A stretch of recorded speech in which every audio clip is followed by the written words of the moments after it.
of flexion or extension or something else? Extension. Spinal extension, right? Our hip is in extension. Is a back bend opposed at extension? That's opposed of hyperextension, right?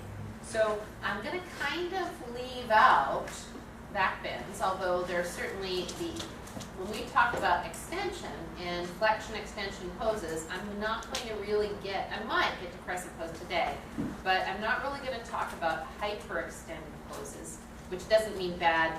Hyperextend is not a bad word, right?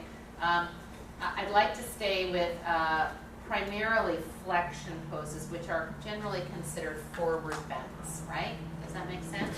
So, in general, the extension of a pose that bends forward, a forward bend, is to do what?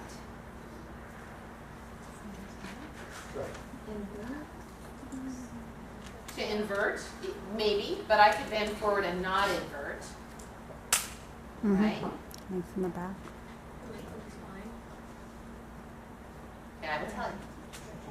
This is an easy one, and it's one that you should memorize. Okay. The extension of forward bending is to stretch the back of the body. The extension of backward bending the intention of backward bending is to stretch the front of the body when it comes to stretching. Could it mean that there are other benefits within those things? Absolutely. Could it mean that there's strengthening in that? Yes. But frankly, you know, yoga, although it is a balanced system for strengthening and stretching, the reason that the yogis bent forward was to stretch the back of the body. Right? Does that make sense?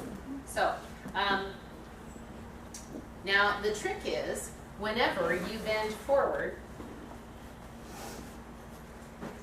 so the classic forward bend, right, is Uttanasana. And so when you bend forward, the back of the body is stretched. Is that correct? Mm-hmm. Yes. Now, if my hamstrings are not flexible, is the back of my body stretching? No. Well, A little bit. Some. Right, right. My spine. These muscles are actually stretching a little bit, these spinal erectors, just as though you were doing this, right? And we're not going to work on a cat stretch because I just want to stay on the feet for today. But for sure, this position is a good one and a safe one. It's less safe here. Why? Because you can fall forward because of gravity taking you forward. Okay, so here's the reason. Let's look at first page 12 in your Key Muscles book.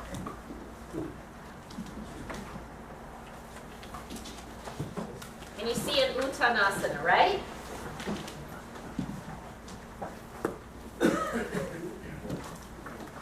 You see it? Yes. Okay, so that would be a pretty darn good Uttanasana, wouldn't you say? Although, I guess I could also question if that would be that good or not. Because that would be what my Uttanasana looks like. Only, before I was less flexible, when I was more flexible than I am now, my spine wouldn't even have had that thoracic curve. The spine would have been parallel to the femurs. Jeez. So, well, it depends. If you're trying to get a super jackknife in diving, that level of flexibility would be probably good. But maybe not even quite that much, because you don't have the power then to open it. So keeping some thoracic curve would be good. So, in other words, the point I'm trying to make is that not everybody needs that level of flexibility to be healthy, right? Okay, but we know that hamstring flexibility translates force when you come forward where? Into your back. So look at page 26 of your same book. So now you see the spinal ligaments, right, connecting to the sacrum, connecting the pelvis to the sacrum. The spinal ligaments connecting the rim of the pelvis to the bottom ribs. Yes, you see all that ligamentous tissue. That tissue doesn't what? Stretch, right? Now,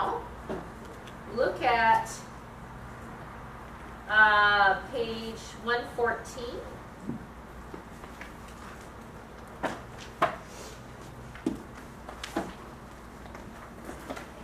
And you see all the muscles of the trunk going up.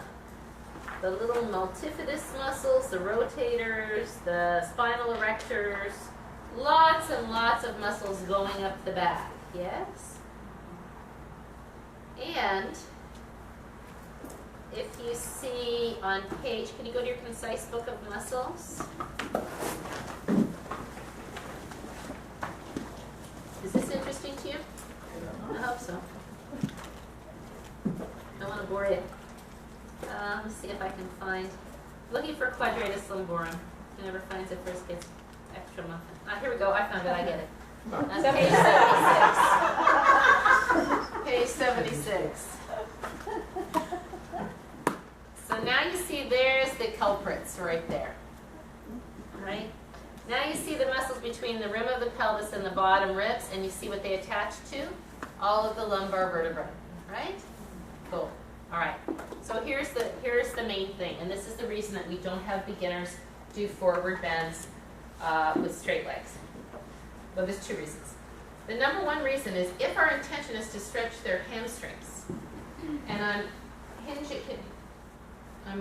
at the hips like this. I'm trying to hinge at the hips and fold so that my sit bones can come up. Therefore, the origin of the hamstring moving away. This is the origin now moving away from the insertion, right? Then, so that would technically make this the insertion, that the origin with this being stable, but that doesn't matter. The top moving away from the bottom. If my hamstrings aren't flexible and I go like this, which way are these bones moving? Away from the bottom of the muscle or towards? Towards, right? So these muscles are effectively not stretching, they're stabilizing, right? If this is coming toward this, it becomes a concentric contraction. Does that make sense? So now, these are concentrically contracting, trying to keep me from falling on my nose. My butt is tightening, and I have this, the thing is the weight. The heavy head and shoulders coming forward now, even here, or worse, here, right? Because if you hold a 5-pound weight out here, it's much heavier than if you hold it in here, right? And where does the force go? Of the weight of this? Here, here. This can handle it a little bit more than this. These are the culprits. So this quadratus lumborum group of muscles are the muscles that hold the weight of the head and shoulders in the back to great degree. Because as soon as people do this, which is what they do to bear the weight a lot of this, right? These get short. So when we go forward, and these, the weight goes here, the weight goes here, but these don't give, right?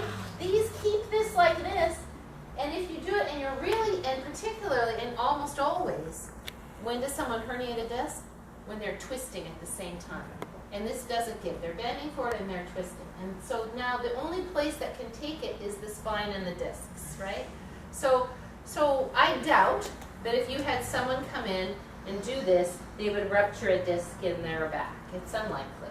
But it's not doing what's meant to be in the most efficient way, right? If I want to have someone practice flexion in their spine, I'll take their hamstrings out of the equation so they can put their hands here, they can lift their belly, and now they can stretch this safely. They can stretch these safely, these will stretch just a little bit, and they can stretch like that. Or they'll stretch on their hands and knees, or they'll do child's pose. So child's pose, again, the hamstrings are out of the equation. Does that make sense? Yes.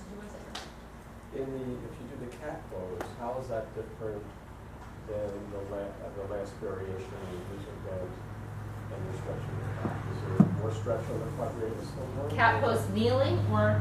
No, the cat pose, that's what you call that, cat pose. Right.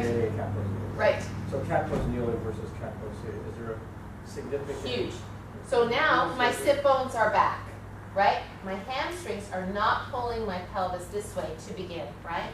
Then when I do that, what do I have right here? 2 posts. I'm holding the weight of my head and shoulders. As soon as I take my hands off, you see the weight go here, right? So I'm holding the weight of the head and shoulders on 2 posts. And that's what makes it different. Does that make sense? That's why we do this here. That's why we practice stretching these back muscles safely here, where now the hips are taking the weight, and then we do like this. So now we're not bearing all of the weight. Does that make sense? And so that stretching, that flexing of the spine, very good. That's why we teach Wink Your Pony. And I'm going to do a whole section on stretching back muscles, right? Because a lot of times people will come in and they go, oh, my back is really tight. And my class will be different because I'll be really thinking about ways to stretch back muscles. For example, and I'm always going for those quadratus muscles. Because if you stretch the quadratus muscles, you'll free up the others. Instead of simply side angle pose, which is good, stretches the back, I might say today, let's arc it a little bit. And let's make that a little deeper stretch, right? Because now I take this a little bit more away from this. Does that make sense? So, so it's okay to stretch the back in flexion. It's just you want to do it as safely as you can. Now, the opposite side of this coin is if I am super flexible and I want to keep myself safe coming forward. That's why this was created, right? Because now my glutes and my hamstrings are pulling. You see Richard Freeman. Have you ever seen Richard Freeman? He's an Ashtanga yoga practitioner. He does a sun salutation. He does like this. That's his Uttanasana back here. Because he's so flexible that coming like this, doesn't support him as well. I'm not so fond of that because I also find that usually goes with hyperextension of the knees and incredible force on the lower back. Because to come out of this, it's really hard for people who are not Richard Freeman to only engage the back of the body and not start pulling from here, right? So for me, that's not optimal. So we're going to go into coming into half sun salutations are the place that we normally do Uttanasana, correct? I don't think Uttanasana is so useful for beginners. We never do Uttanasana with our ultra gentle people, right? Because it would just look like this. So there's not really much point. So if you're going to do a double leg forward bend, the person has to have a level of strength and ability that they wouldn't have to if they did an offset foot forward bend. Right? Why is this different than this? You're not bearing full weight of the body weight. Right. Exactly the same as this. Right? This is now a post. So when I come forward, I don't have my weight cantilevered over the fulcrum back here.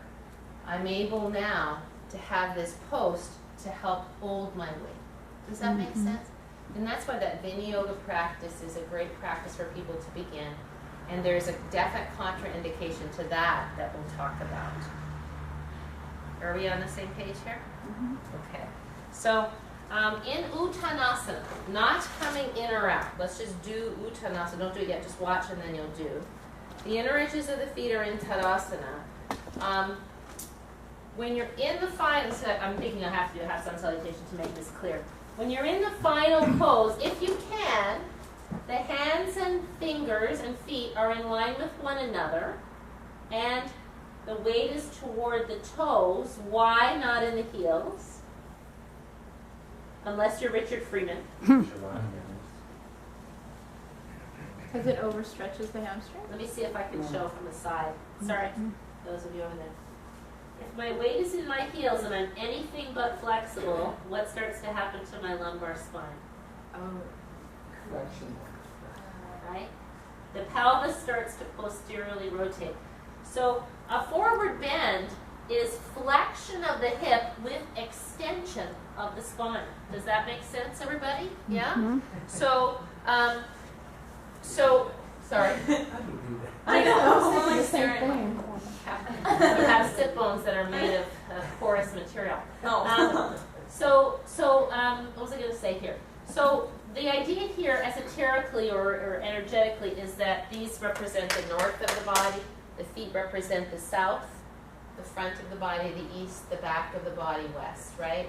So a forward bend in yoga tradition was said to stretch the west of the body. It's the sun setting. Just like when you get old and your body starts to go toward the walker, that's the sun setting on your body, right? Until you end up in the ground and the sun has set, right? That's it. It's the direction we go. When you're a baby, what happens? The east of the body arises. You move into your life. The sun's rising on your life. At the end, the sun sets on your life, right? So that's why I don't think too many forward bends are that good. I mean, it's good to forward bend, but like, who wants to set the sun all the time? You gotta stand up and open too. And these practices that are continually, everything is down, everything's down. They gotta be mitigated by this. You gotta you don't want to just go there. Why do we need to do so many forward bends with Americans? Because their quadratus lumborum is tight, right? Quadratus lumborum is tight. Quadratus lumborum could be tight on an Indian person too. Because we don't get up and move as much, and people are sitting at desks and they're driving and Viji. What did Viji grow up doing that most of us didn't? Sitting on the floor. Sitting on the floor for a 4-hour puja every Sunday and cross-legged, right? So if you grow up sitting on the floor, not in chairs, generally your hamstrings are a little more flexible, right? Your hips are a little more flexible, right? So because we sit in chairs, and when we sit in a chair, what do we tend to do? Slouch. Right? Pelvic tilt. Yeah. So I want to make sure that for the people that are watching this on video, we get these things. So when we tend to sit, it's almost like the Catholic school. They said pull your skirts down behind you. So you kind of tuck your skirt, and then you sit down like this, and then you're like this, right? I saw people all the time tucking like this. So spine is in flexion, hips are in flexion. What are hamstrings doing? Shortening or lengthening?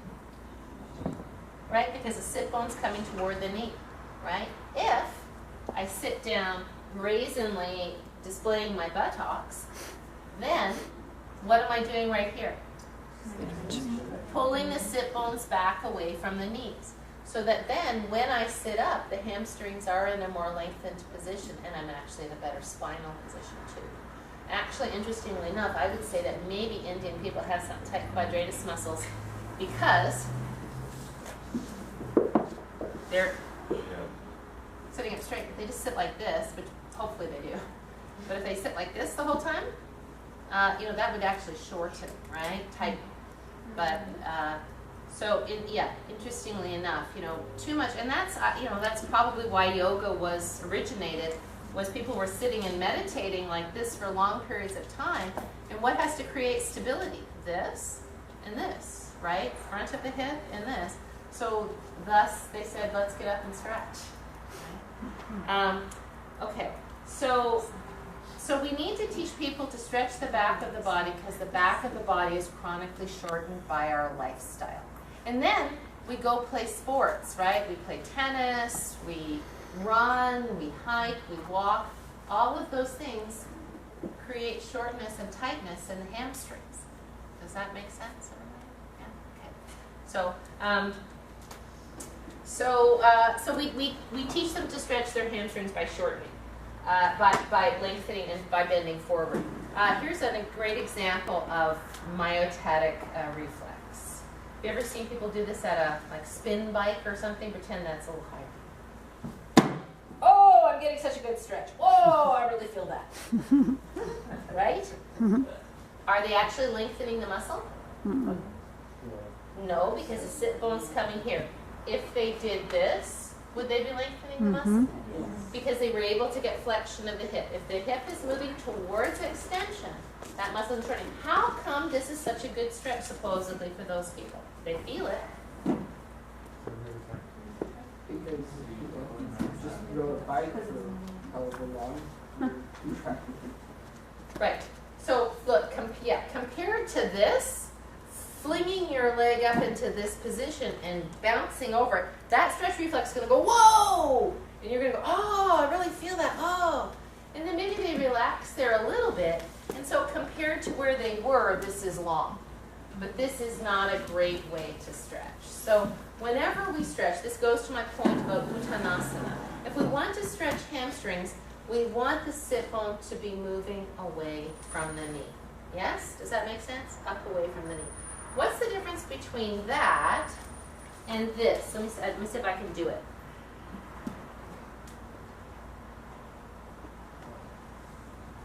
My legs are straight. Your force is in there. Right. So, I didn't see that. yeah, I'll do it from here too. So let me see if I can figure it out how this works because it's so foreign to me. So I'm here, and now I have to straighten my legs. This is a forward, but you're supposed to have your legs straight. See what happened to my hands?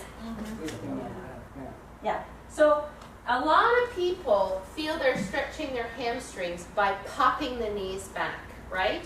And when you pop the knees back, nothing really lifts away from anything else. It's not like the knees go lower and stretch away from the sit bones. It just pushes the back up higher.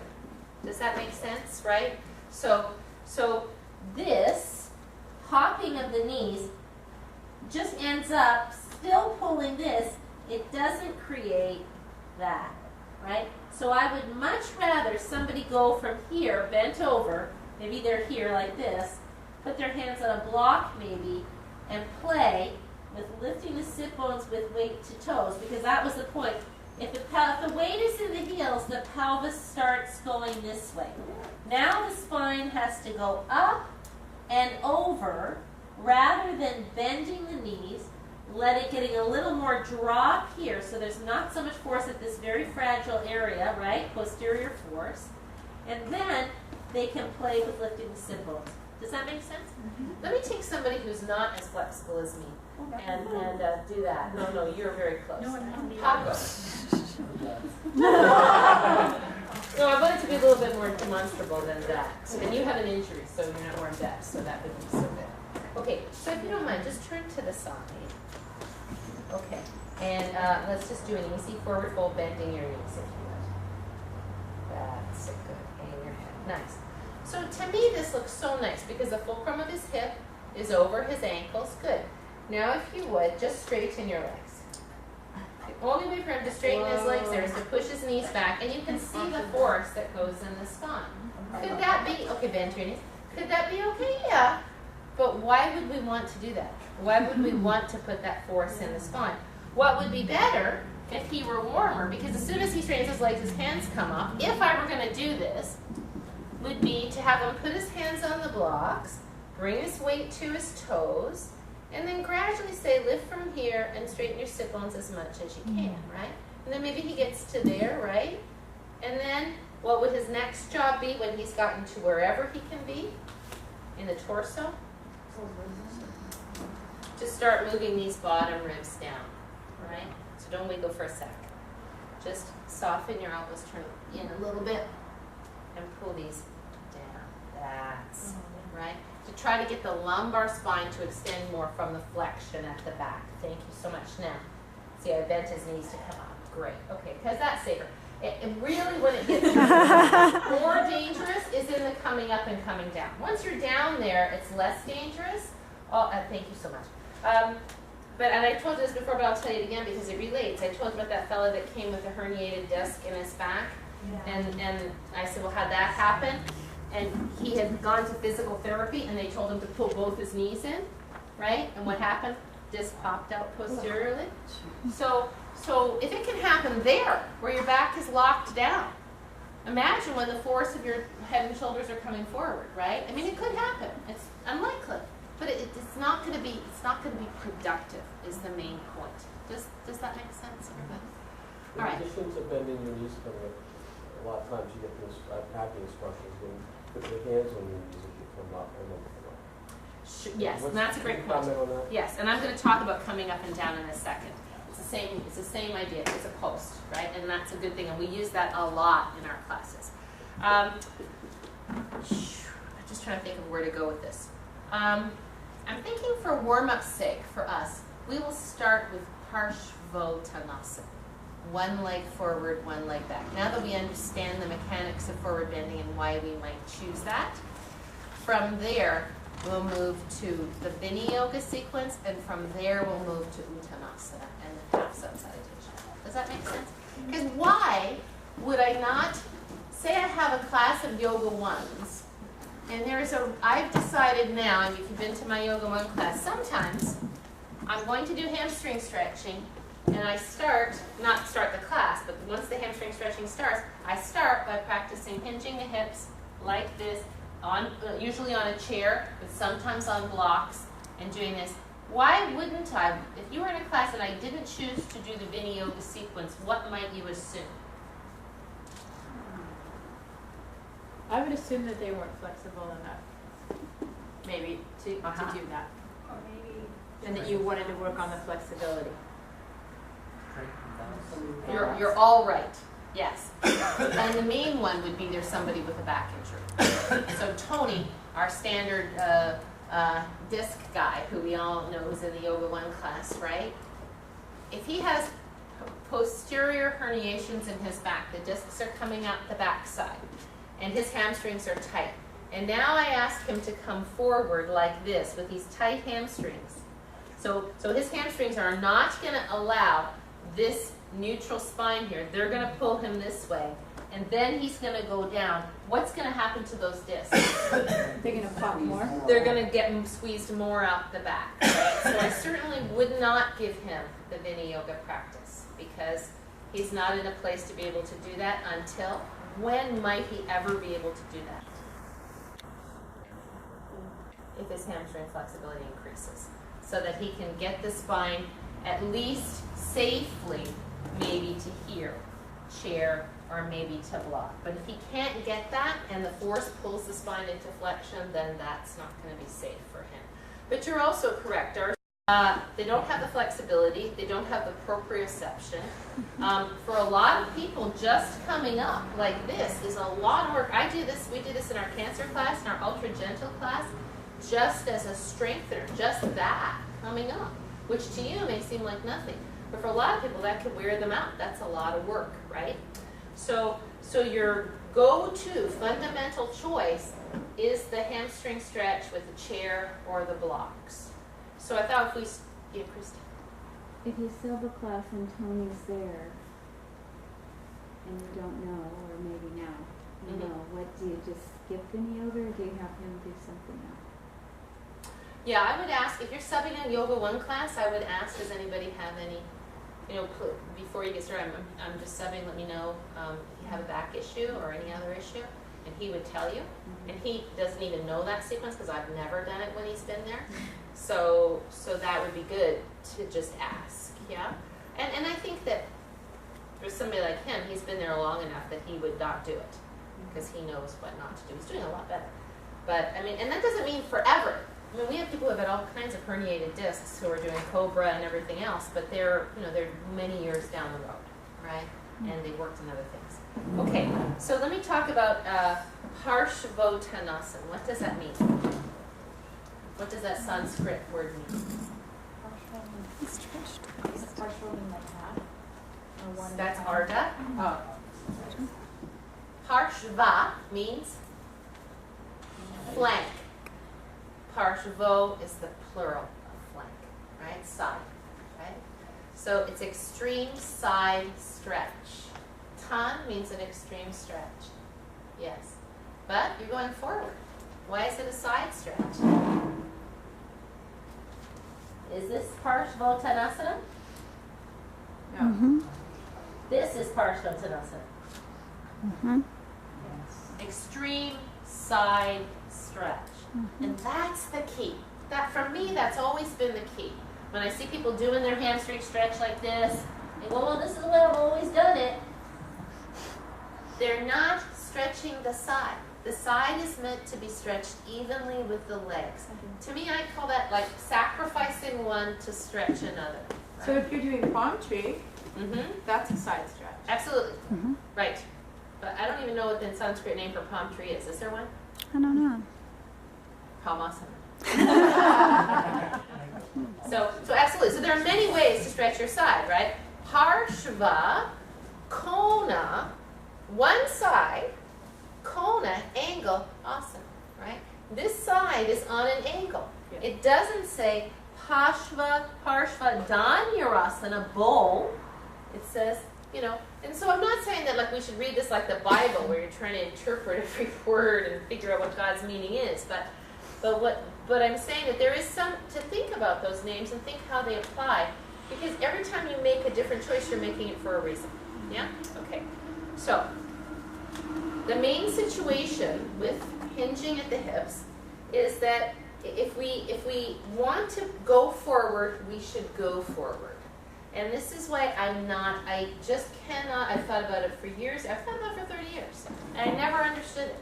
I never understood why you would have this back foot out. You would have this back foot out if you were on a balance beam and you wanted to do a cartwheel. Why? Stability. You push. Stability, right? It creates, you would put that back foot like that as opposed to like this because you want to have the balance to launch, right? And that would be a good thing. And does it create rotation in the spine as you come over to do that cartwheel? Absolutely. Watch my back. Can you see the rotation? Right? So, but that's what that move is, right? So if the intention of this were to have these poses, were to have rotation in the spine, I think it would have been mentioned. And I don't, having done this for many years and watched a lot of people, I don't see any integrity, any grace, or any symmetry in this. Well, no, it's bad. It's bad on. It's not good to be bad on.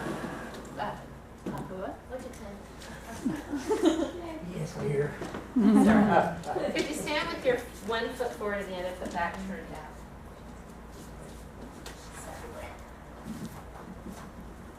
Okay. A little less. We'll try to make it a little more. Well, actually, yeah, heel to heel. You can put this foot here. This is the classical way, heel to heel, right? Now, gently, don't hurt yourself. Put your hands on those blocks. And straighten your back. So, this hip, you can see this part of his back humping, right? This hip going this way. This hip straight. He's pretty flexible there. Put your hands a little lower, don't hurt yourself. Put your hands on the floor. There. Now you really see the force on the spine. So you get up high enough, you could probably do that. It wouldn't be as bad, but you can now see the force on the spine when it's like this, yeah? So I'm not so into that. Particularly, he's more flexible than a lot of our students, right? Thank you so much.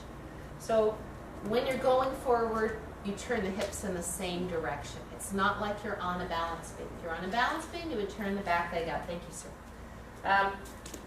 So in our school, we do all our forward and back poses this way. I don't want, and I say this in the kindest way, I don't want anyone teaching this because it's too confusing. And the wrong people will want to do it, right? Because that's what they saw in the magazine. And they will see you, flexible person, doing this, and maybe it kind of looks okay, but that won't look that way in their body. And they won't know to feel the force in the knee or to feel the torque in the spine. So I like everything to go forward nice and clean, yeah? And there's just no biomechanical reason to do that unless you're on a balance beam. All right, so stage one. If we're going to have people start this on a chair, why would we do that? So it keeps them higher. Keeps them up higher. So who would need to be up higher? Back injuries, very tall people, very tight hamstrings. Old people who need more stability. The chair would be on a mat, right? So the chair is stage one of Parshvottanasana, and this is how we teach it. Fingertips to the chair. Do you want to write this down? Or do you want to just watch the video later? It's up to you. Fingertips to the chair, bend your knees. Step your left foot back, See that your left foot is directly in line, and it's pointing straight forward, and it's in the left lane of traffic. You have to remind people of this over and over and over again. From here, hinge at the hips, forearms come down, maybe the chair goes a little further away, maybe it doesn't. Pull the chest forward, shrug the shoulders back, slowly draw the right sit bone back away from the right leg, straightening your knee. Bend the knee again, just a little bit. Why? Thank you. Inhibit the stretch reflex. Draw the right leg straight. What am I doing wrong right now? As a demonstrator, as a teacher. Right. I'm hyperextending my spine. And I have a picture of myself teaching and doing this. We'll see. So your job is to maintain what you're saying too while you're teaching. Yes? Then you stay here a little bit, then bend the knee, breathe in, draw the legs straight, and as you continue to exhale, pull the toes back just a little bit. Roll through the foot, bend the knee, inhale, exhale, pull the ball of the foot and the toes back. Why? It stretches the back of your leg. It stretches different, right? It gets more of the back of the knee, the bottom of the hamstring. When you stretch like this, it gets more of the top of the hamstring. Also, for most of them, when they do this, they might not get the leg all the way straight, and so they won't get that reciprocal inhibition. They won't get that lift that you might. You might engage your quad here, yes. They might not. So when you do this, it helps to straighten the knee a bit to get the back of the leg straight. They shouldn't be forcing or bouncing here. So you have to make sure that this goes very slowly, right? And this is the same instruction whether you're on this, the seat of the chair, or blocks, really. It's the same instruction. Yeah, Tara. I know you in the past taught me standing up so that your hand are still on the chair. Like this. What's the difference, or why would you not start there? Or I would. Did you just, okay. Thank you for reminding me. Yeah, so say the person gets like this, and they're like this. This happens, they're tall, right? Now this is it. When they bend that knee and draw the leg straight, it looks like this. You can't get this to go forward. It would be better to come up. Yeah, one, they can't breathe when they're like this. And we're always looking for spinal extension, right? Spinal extension will help hip flexion. Spinal flexion will move the hips into flexion also. Is that clear? Okay, so then we might stay here. Usually what I like to do is sometimes I do both. Sometimes I go straight leg, bend the leg, pull the leg back, toes back. Then I put the toes down and breathe here. Then I put the toes down and breathe here. It kind of just depends, you know. Depends if it looks like they're not really doing much here. Then I might actually go right here just to juice it up a little bit and then stay. Sometimes I'll say stay here if it feels useful for you. If you'd like to put your toes down, please do. This is useful for ultra gentle, right? Kind of just depends. A lot of brand new people. Interestingly enough, when you have brand new people and they're doing this for the first time and you say, wow, you feel it in the back of your leg, what do they often say? Alice. I'm just wondering if you heard this. No, I feel it in my calf. Right? So for beginners, it's really important to start by stretching the calves. That's why we have all these calf practices, right? Because you go like that, you don't feel your calf at all. And after they've practiced for a while, they won't feel their calf at all either. But people's calves are very tight, and they don't even know they're tight until they get to something like that. So for beginners, it's always nice to do some kind of a calf warm-up.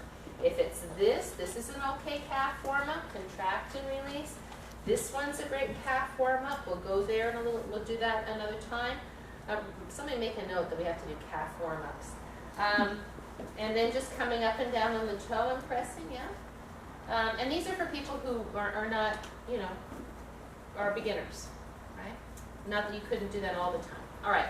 So from here, from this position, we've been here, we've had our forearms or our hands on the chair. What do? Breathe in, pull the chest forward. Exhale, push with the back leg to bring the back foot forward. Breathe in, bend your knee, inhale. Exhale, step back.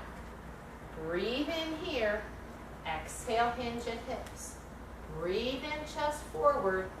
Exhale, legs straight. I would only be going this fast on the second side, or if they've done it before. Because if they haven't done it before, I would be giving more instruction than I am right now. And I'd be looking around. I wouldn't just be going, okay, breathe out, exhale, step back, go ahead. I'd be going, oh, Karen, bring your right foot a little more right. And then I will also often say, if I'm in this position or I'm in this position, you see me looking up a lot because I'm looking at you. Your nose should be pointed toward the floor or pointed toward the back of the chair. And that's why sometimes it's good to give that visual description first so they don't have to be there watching you like this while you're doing it. Does that make sense? So head in line with your spine. Head in line with your spine. And sometimes I'll just, because head in line with the spine is kind of an interpretive thing and doesn't really click for people unless they practice yoga for a while. So nose pointed toward the floor or your face pointed toward the floor is usually a little bit better. Does that make sense? Yeah? So the progression of that would be the top of the chair to the forearms on the chair to the seat of the chair. And this is a great practice, a great place to, very much standing up too, but even here more so. I'll often say, okay, put your hands on the chair, we're going to step back, and then I'll watch. And if people go like this, then we stop. And what do? Bending the knees, hinging in the hips, right? Because we want people to learn to pick things up and to bend forward in their lives safely. It's not just about what's happening on the yoga mat. And I'll tell you honestly, one of the best compliments I ever get in my teaching, I feel, is that people say, I think about you all day long. I think about you when I'm bending forward in the garden. I think about you when I'm at work. So I don't care if they think about me, but I think it's great that it's not just this isolated exercise thing you do, and then you go into your life and you have no awareness of how that translates, right? So in our ultra gentle classes, and in our yoga 1, and I should honestly do it in yoga 3 classes, we talk about how to pick up a sock off the floor. Yeah? How do you pick up a sock off the floor? All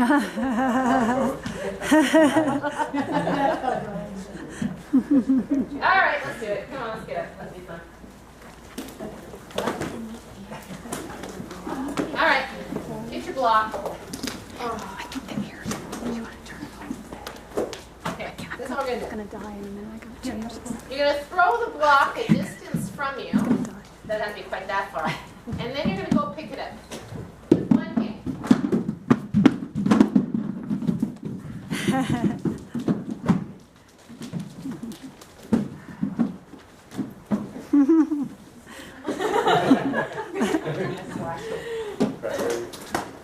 So if you weren't thinking, you might go, oh, who left that sock there?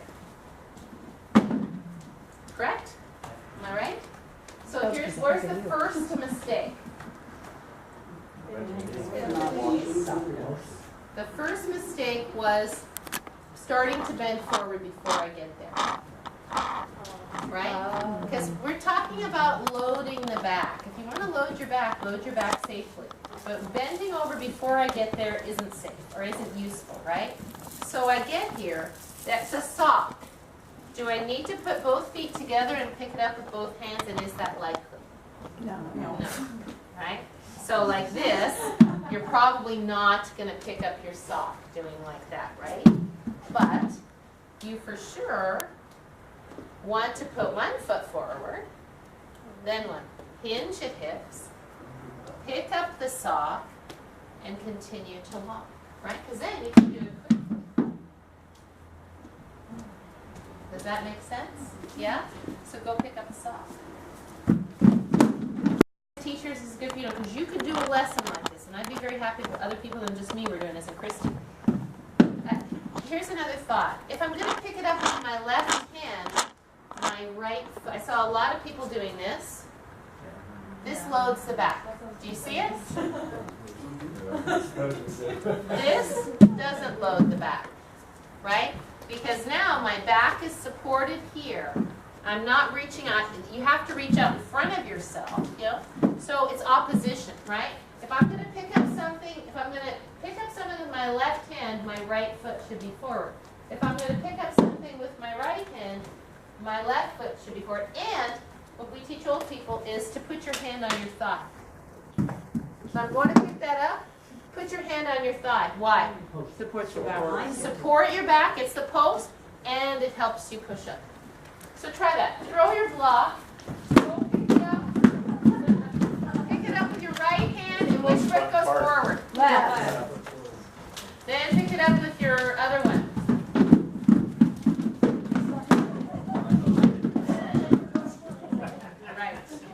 Right. Yes. And there was a little difference in I liked how Anthony did it, because when he picked it up, he realized that to pick up that sock, unless you can't see, you don't have to drop your head.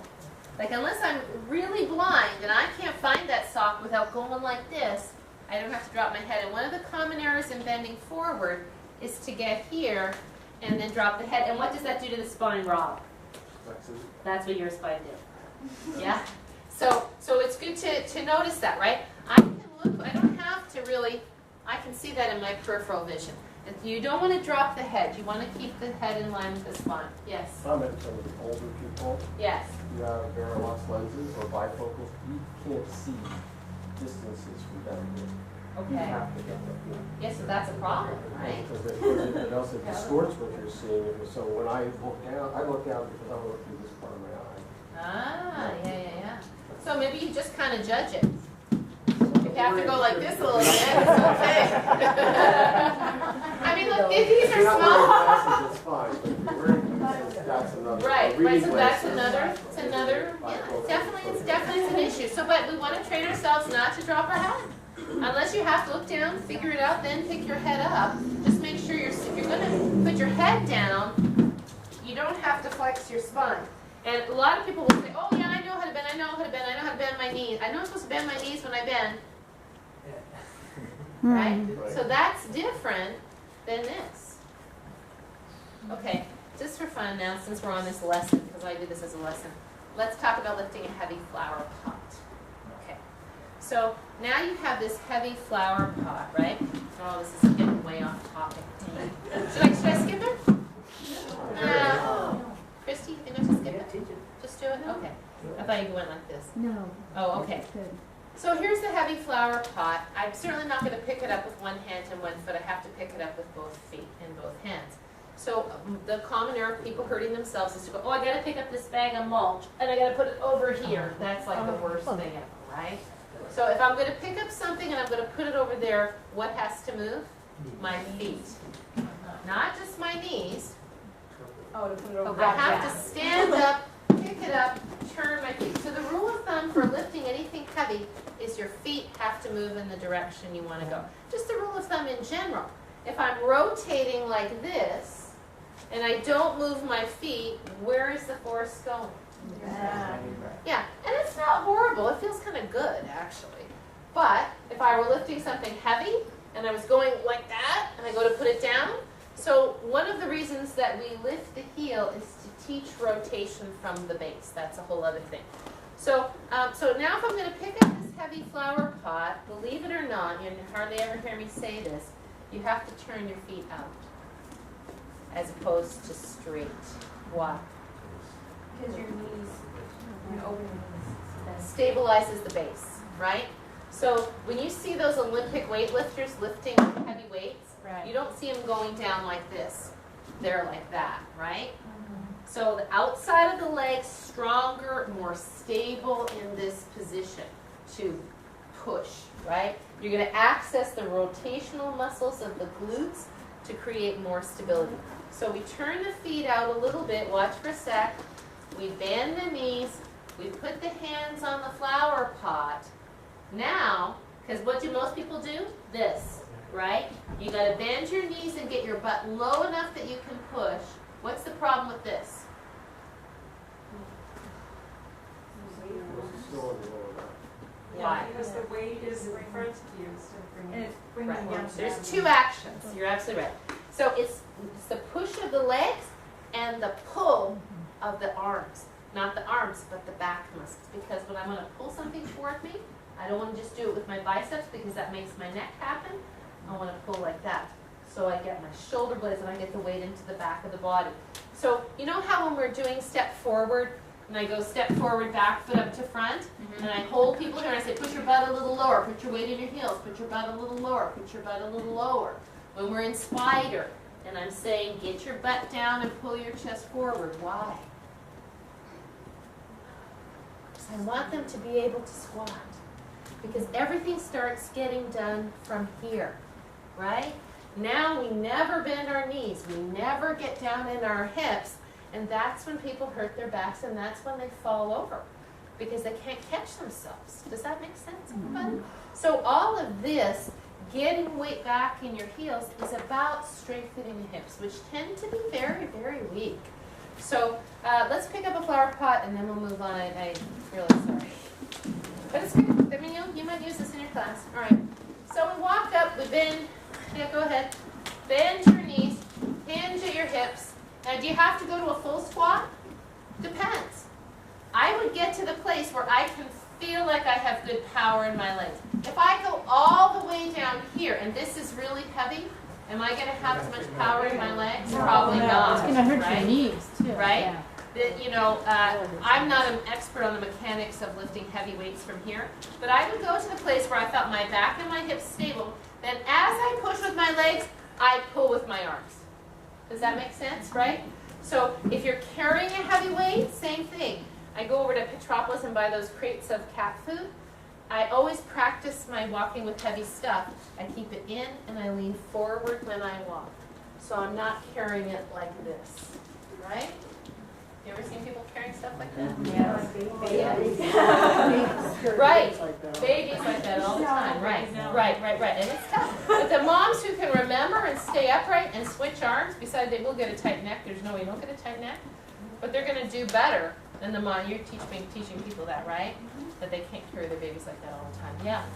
A great life situation that you often describe that I've even used is taking groceries out of the cart and putting them in the car because you do that without moving. Right. So that's helped a lot of people. They think about your daily Right. with them. Right. So you take your groceries out of the cart, right? And now you have the back seat of your car that you have to put them in. So you go like this. Right? Not so good. Take the groceries, bend your knees, put one foot in if you need to. If you've got a lot of groceries and the only thing you have is the back seat of your car, don't put the groceries at the front of the seat first and then have to lean over. Put the groceries in a bit and then do them this way. Right? Does that make sense? And the main thing is turn feet. Yeah. So if we can train people how to carry heavy things, you carry it in the front of your body. So like, for example, and as you demonstrate, that will be important. Did you see how I put that block down? I really try when I'm walking around moving my blocks, even though I could easily just go. That's not how I want to demonstrate. I want to demonstrate picking up and coming up and down from the floor in a way that models what behavior I want. Does that make sense? Yeah. So I was going to use a heavy basket of balls, but I'll take forever. So the other thing about lifting again is, what do these quadratus muscles do? They say, go ahead, here, hold me. I mean, you see the people with the turkey on the platter, right? The fellas that have the big belly, it looks like a big turkey with one of those silver covers over it. That's what always makes me think. And you watch them stand at Starbucks. They're standing like this, right? Because if they had to stand straight, that weight would be unbearable. And so they've evolved a posture that allows them to sort of hold that. And there's no way that won't affect their back over time. It's going to happen. It's just a matter of when. And what do you think, when will that disc go? Oh, we already talked about it today. Picking up a sock. I'm flipping the burgers on the barbecue. Oh! That's when it goes. It's twisting and bending forward, right? Because now these don't let it happen and you're rotating. Just, all right. It's also horrible for arthritis. They're picking up too for the twisting condition. Yeah. Well, that's the thing, is that it doesn't have It the feels just like pliability. a disc, too. It doesn't long. Sure, you could get a muscle spasm or a muscle strain there too. God willing, that would be it. And that would be all there is, right? Okay, so we have, we're going to do this a couple different ways. We have step back, hinge, forearms, hands, or hands to chair. Actually, why don't we get some chairs? Way, you have to do the same thing, and I did not do that, so I just want to clarify. So I said bend the knees, step back. That would be okay if you weren't teaching older people or somebody that you are brand new. You want to teach them to hinge at the hips too. Bend the knees. Let's put our fingertips on the chair just slightly. Does everybody have a chair? Go get a chair. Bend the knees. Breathe. Let's stick your bottom out and then step the left foot back. Yeah? And if you're not in line with the room, you probably want to get, well, never mind. All right, so now let's hinge at the hips and feel, let's look and see that your back foot is pointing straight forward and it's in the left lane. Yes? So what will happen is people will have their foot there. What do you say? Victor, can you move your left foot a little more left?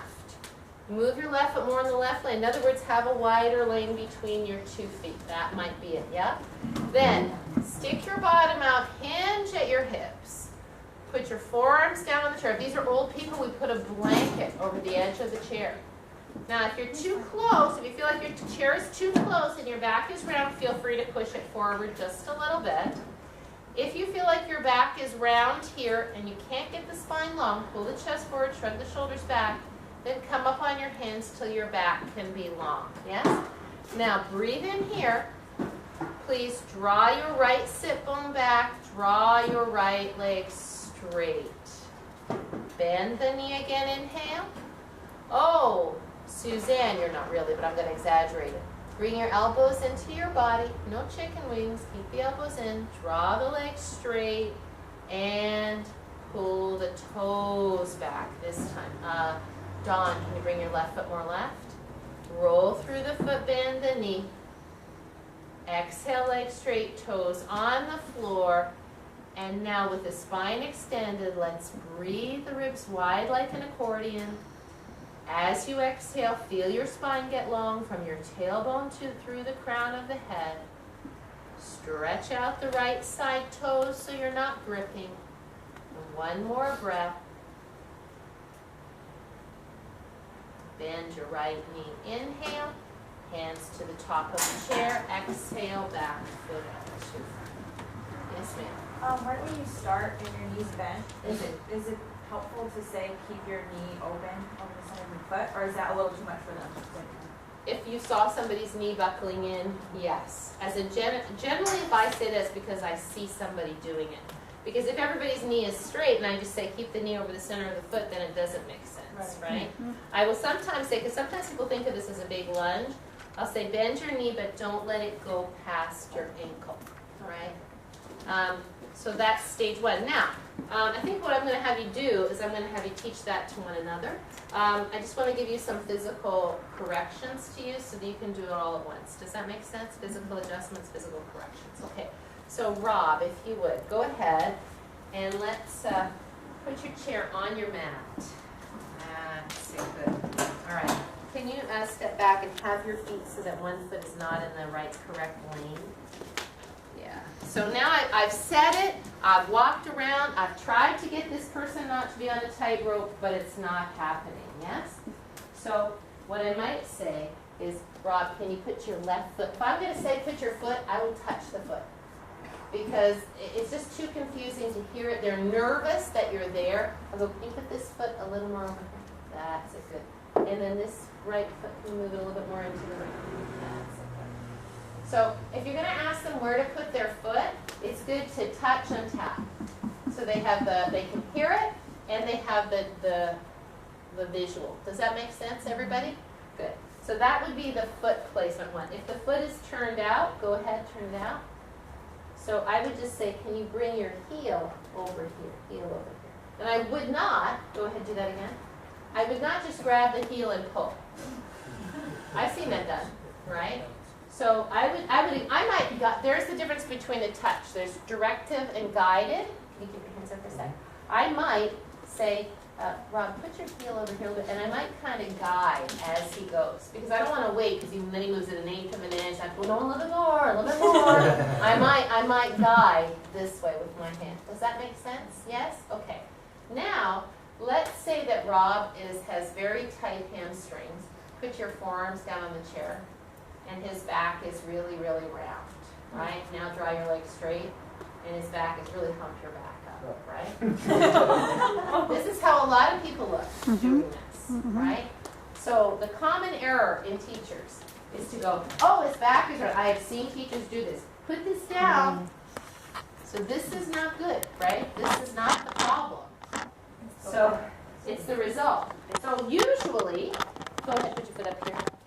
Often, it's the base, right? So first, we step the base back. Can we step this back a little bit over here? That's it, good. Then, sometimes, it's just the orientation, right? And many of you have had this adjustment from me before. So, if I'm a guy, I might come over, I'm down this side. I might come over and say, so Rob, and I see him, right? He sees I'm talking to him. And I go, can you pull your chest through like you're coming? I might have him bend his knee, actually. Pull your chest through like you're pulling your chest through a wave. Keep your chest here as you straighten your leg. Yeah, so keep that back. And I might even hold him right there. Keep that leg back long. Because this would be safe for a guy to hold a woman like this, right? Because Victor insisted, we talked last week about what's okay for men and not for men, right? And that might be kind of good. Because if you're a guy and you don't know this person, can you round your back? And you're a woman, as a thing, and you come around, you do this. It's a little bit invasive. Does that make sense? Yeah. Now, if I know him, and many of you have had this adjustment before, it's a great adjustment. I put my forearms on the hips to create stability, and I just guide the bottom ribs forward. Yeah. So go ahead, round. See that? And that. So, and as soon as I get that going, then I'll pull this back. And then if he does that again, I'll say keep those there. Right? So it's just that. Does that make sense? And then sometimes, and this can be overused, this can happen too. You can do this, but no petting. No petting. No. One directive touch. That's kind of nice. It's a sliding. It gives the feeling of shoulder blades. More than one becomes petting. And it's not necessary. So then he's going to bend his knee and walk forward and come up. Whoop. Sorry, I should have got your hands on the chair first. Sorry, bend your knee, put your hands on the chair, pull your chest forward to come up. It's so different when you're doing it like this as opposed to with real people. Not the other way around. Is there anything else I missed in terms of mistakes they can make there? Hunching shoulders, yeah. So the way I think you can start to resolve that is when you're here, before they straighten the legs, they put your shoulders up around your ears, that's where you don't want them to be. Pull them back, that's where you want them to be. You still have their knee bent when you're here, right? Bring your shoulders up around your ears, round your back, that's where you don't want to be. Pull your shoulders back out of your ears, pull your chest through your arms, feel your back nice and long, and then we'll draw the leg straight. And so do you notice that those kind of verbal instructions? Pull your this from your that and feel this, right? So pull your chest forward through your arms, reach your tailbone back, and feel your back nice and long. Because once they've done that, you're telling them, what am I supposed to notice about this? Because they're just so busy taking the action. Okay, shoulders back, tailbone back. Now feel, oh yeah, I do. I feel my back nice and long. Does that make sense? Yeah. Hands on the chair, step back, foot up to front. Then, when you teach it on the seat of the chair, and I think what we'll have you do is one of you teach with the back of the chair, then the second person teach the same person with the seat of the chair. It's bend the knees, hinge, hands down on the seat of the chair. I usually have them hold the edge of the chair.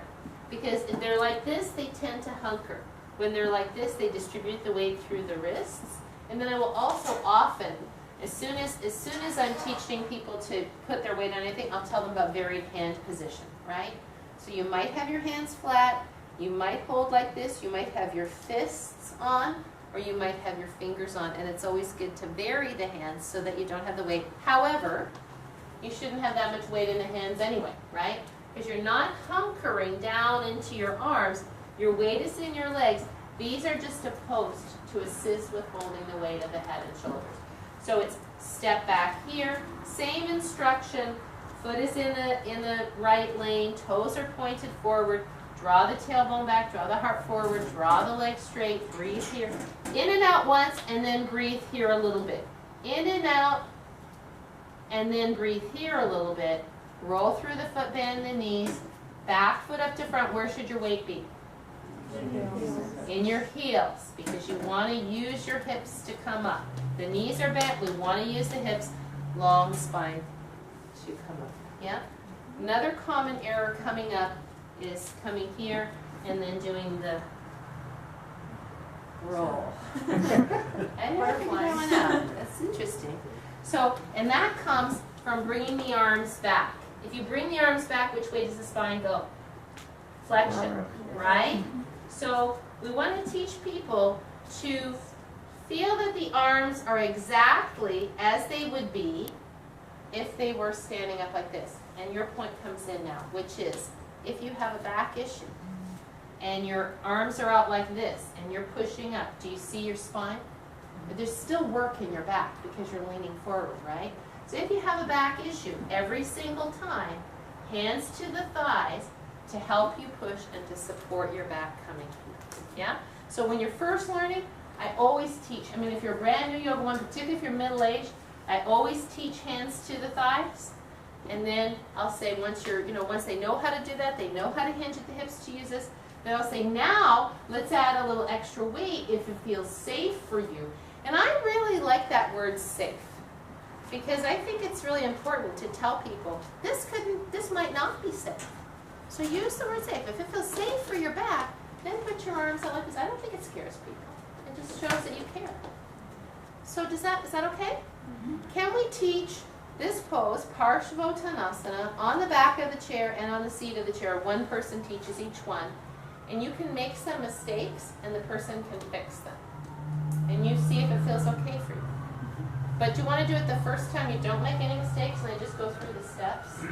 Because teachers who are learning to be teachers are so mean. They make it so hard for their partner to be able to just get through it. Like, you just want to say, just do it sort of good so I can get through it, yeah? So how about we do this? Don't make any mistakes the first time. Just kind of follow their direction so that they can go through, yeah? Step back. Mm-hmm. Is their heel supposed to be down? Great question. Is their heel supposed to be down in the back? Two things.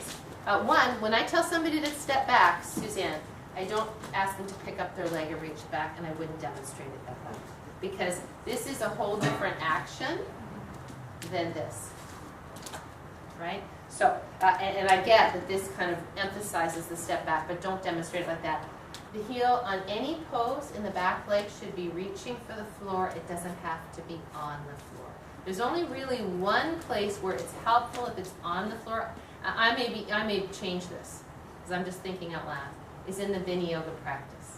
If that, because you don't have to have a super wide stance, if that heel is up, it's really hard to shift back. And the Vinyasa practice is all about shifting back, isn't it? Yeah?